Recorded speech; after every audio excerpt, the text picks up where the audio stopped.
Hey singers, in today's video, let's talk about how to identify and manage vocal fatigue. Now, we all deal with tired and strained voices from time to time, right? And it's really important that we recognize the signs so that we can give our voice proper rest. Symptoms of vocal fatigue includes hoarseness, loss of range, reduced volume, lack of flexibility, and just really feeling like your throat is working extra hard to produce sound and phonate. Now, excessive tension, illness, dehydration, overuse, or poor technique can all cause fatigue. So it's important that you listen to your body and trust your body's feedback. Now, when fatigued, stop singing or speaking and just really give yourself that rest. Give your voice that rest. Stay hydrated, avoid irritants, and do vocal cool downs. Gentle humming can really promote healing. So long term, you can build endurance through daily practice, really expanding your range and improving your technique.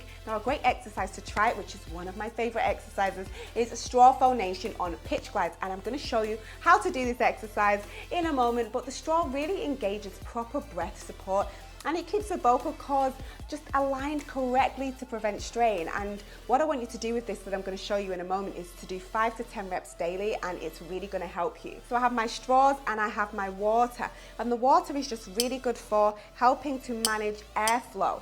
Now, what you're going to do is you're going to pop your straws or your straw in the water, and you're going to do some pitch glides. So you're going to go from a comfortable low note to a comfortable high note and then back down again, just like this.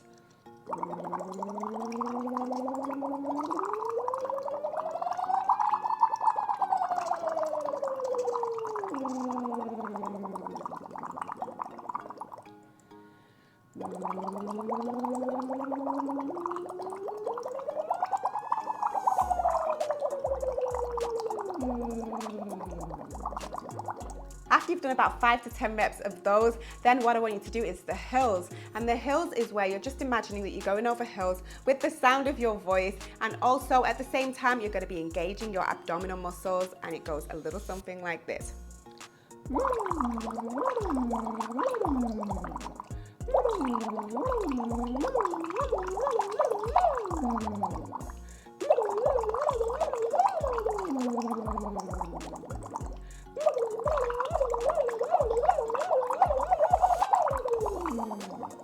So really make sure that you're engaging your abdominal muscles for that one. Again, do 5 to 10 reps of those, and I promise you this is really going to help your voice. It is a voice saver. Learning to sing efficiently with minimum strain will really help to avoid vocal fatigue, but voice rest is crucial. So like I said, trust your body's feedback and take it easy, singers. Remember, prevention is way better than cure.